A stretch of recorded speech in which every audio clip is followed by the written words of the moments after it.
చేసుకుంటూ వచ్చా. అసలు మీకు ఫస్ట్ టీడీపీ పార్టీ నుంచి కార్యకర్తగా మీ జర్నీ ఏంటి? అసలు టీడీపీ పార్టీ సభ్యత్వం ఎప్పుడు తీసుకున్నారు? అప్పటి నుంచి ఈ రోజు వరకు మీ జర్నీ ఎలా సాగిందంటే ఏం చెప్తారు మీరు? మాది అతి చేనేత బీద కుటుంబం. 1982 నాటికి నాకు 14వ సంవత్సరం నేను ఒక మగ్గాల షెడ్లో మగ్గం నేస్తున్నటువంటి చేనేత కార్మికుడిని. చక్కగా రేడియో ఒక పక్క మగ్గం నేస్తా, పక్కన రేడియో పెట్టుకుని పాటలు ఇంట్లా మంచి కదంబ కార్యక్రమాలు, కార్మికుల కార్యక్రమాలు ఇవన్నీ ఇంట సరదాగా మరి ఆ జీవితం గడుపుతున్నటువంటి రోజులయ్యి ఆ కుటుంబం. అటువంటి ఆ టైంలో నా అభిమాన హీరో నందమూరి తారక రామారావు గారు ఆయన తెలుగుదేశం పార్టీని స్థాపిస్తున్నాడు అని ప్రకటించి, నాకు రాజకీయాలు అసలు ఏంటి అని తెలియదు. అది రాజకీయాలు ఏంటో, ఎమ్మెల్యే ఏంటో, లేకపోతే మంత్రి ఏంటో ఇవన్నీ కూడా నాకు పెద్దగా తెలియని, అవగాహన లేని పరిస్థితులు అయ్యి. కానీ ఎన్టీ రామారావు గారు తెలుగుదేశం పార్టీ పెట్టాడు అని ప్రాంతీయ వార్తల్లో ఆ రోజు రేడియోలో వింటుంటే, అసలు ఎన్టీ రామారావు పేరే ప్రాంతీయ వార్తల్లో ఏంటంటే అదొక ఆనందం. అటువంటి టైంలో ఇద్దరు వ్యక్తులు నాకు ఇప్పటికీ గుర్తుంది. 1982లో ఆయన పార్టీ స్థాపించినప్పుడు సభ్యత్వం తీసుకోమని దామర్ల వరదరాజులు, తాటిపాముల మోహన్ రావు అని ఇద్దరు మరి పార్టీ నుంచి వచ్చారు. నేను మగ్గం నేస్తున్నప్పుడే వచ్చి, అయ్యా నువ్వు కూడా సభ్యత్వం కడతావా అన్నారు. అంటే కడతానండి అన్న. ₹2 ఎమ్మటే ఇచ్చి నా పేరుతో సభ్యత్వం తీసుకున్నాను. అప్పుడు ₹2 పార్టీ ₹2 స్టార్టింగ్. అది మొదలు. ఎన్టీ రామారావు గారు ఫస్ట్ ఈ ప్రాంతంలో మీటింగ్ పెట్టింది పీడబ్ల్యూ గ్రౌండ్, విజయవాడ. అక్కడికి వెళ్తే అసలు మనం ఆ పిల్లవాడిని నేను అక్కడికి వెళ్తే లోపలికి వెళ్ళలేని పరిస్థితి, వెనుదిరిగి వచ్చేసాను నేను. మరలా రెండో మీటింగు తెనాలి పెట్టారు. పెడితే ఇక్కడ మంగళగిరి బంగ్లా దగ్గర స్టార్టింగ్ అక్కడికి వస్తారు అన్నారు. ఆయన ఒక జీపులో వచ్చారు ఎన్టీ రామారావు గారు. అది కూడా సంఖలో పెట్టుకునే మైకు పెట్టుకొని వచ్చారు. అక్కడ 2 నిమిషాలు మాట్లాడారు బంగ్లా దగ్గర. మాట్లాడిన తర్వాత ఆ జీపు వెనకాలే మంగళగిరి నుంచి తెనాలి వరకు దాదాపు 5 గంటల ప్రయాణం జరిగింది. వెనకాలే పరిగెత్తుకుంటా ఆ రోజు ఎన్టీ రామారావు గారు జీబు వెనకాల పరిగెత్తుకుంటా తెనాలి వరకు వెళ్ళారు. ఆ రోజు అన్నాపత్రి సత్యనారాయణ గారి మరి కళాశాలలోనే ఆ మీటింగ్ జరిగింది. నాకు ఇప్పటికీ బాగా గుర్తుంది. అక్కడ మొత్తం కూడా ర్యాలీ జరిగిన తర్వాత ఫైనల్గా అక్కడ మీటింగ్ జరిగింది. ఆ తర్వాత అది మొదలు ఇప్పటి వరకు తెలుగుదేశం పార్టీ ఏది ఆదేశిస్తే, ఏ కార్యక్రమం పెట్టినా, ప్రజలతో మరి కలిసేందుకు ఏది నిర్ణయం చేసినా పూర్తి స్థాయిలో పార్టీ గౌరవానికి ఎక్కడా కూడా మరి ఆ ఆటంకం కలక్కోకుండా ఆ పార్టీ గౌరవాన్ని పెంచేందుకే నా ప్రయత్నం అంతా కూడా ఇప్పుడు వరకు కొనసాగిస్తూ వచ్చాను. నాకు అందే.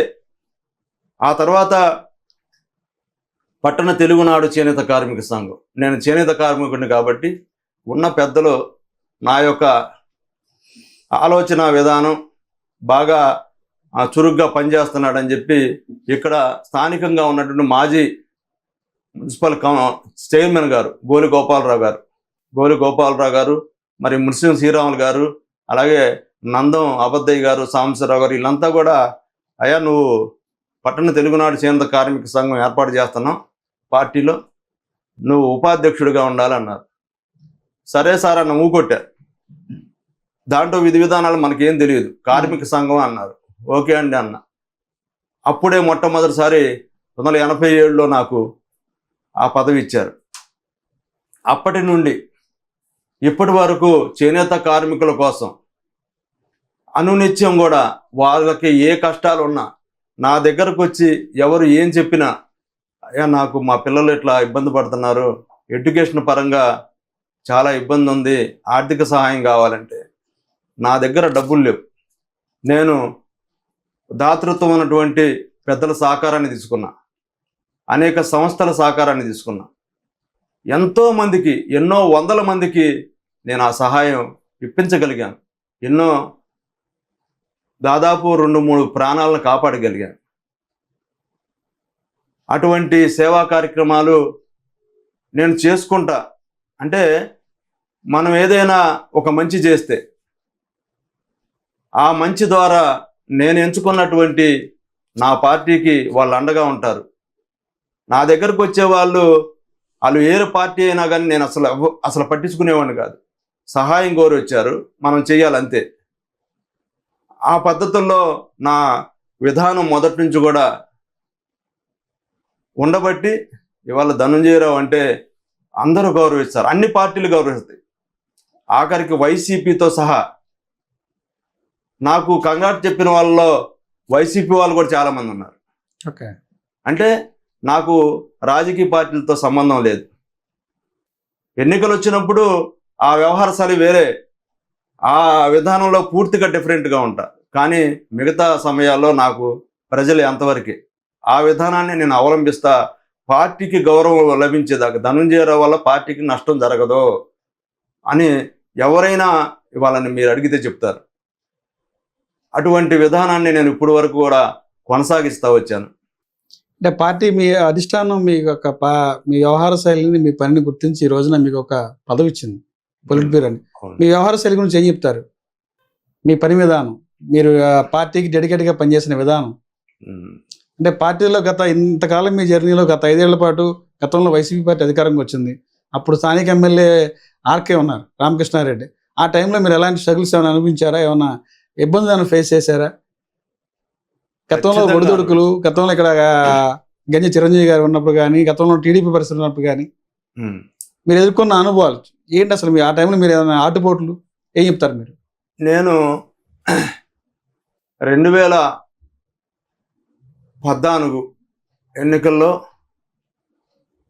తెలుగుదేశం అభ్యర్థి ఇక్కడ 12 ఓట్లతో ఓడిపోయారు.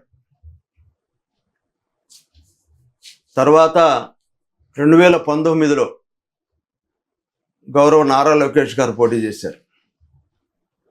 అప్పుడు కూడా ఒక 5,000తో మనం ఎమ్మెల్యేను కోల్పోయాం.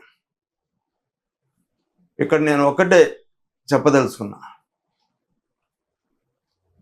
తెలుగుదేశం పార్టీ ఏ బాధ్యత అప్పచెప్పినా, ఇక్కడ ఎవరు పార్టీ ఇన్ఛార్జ్ ఉన్నా,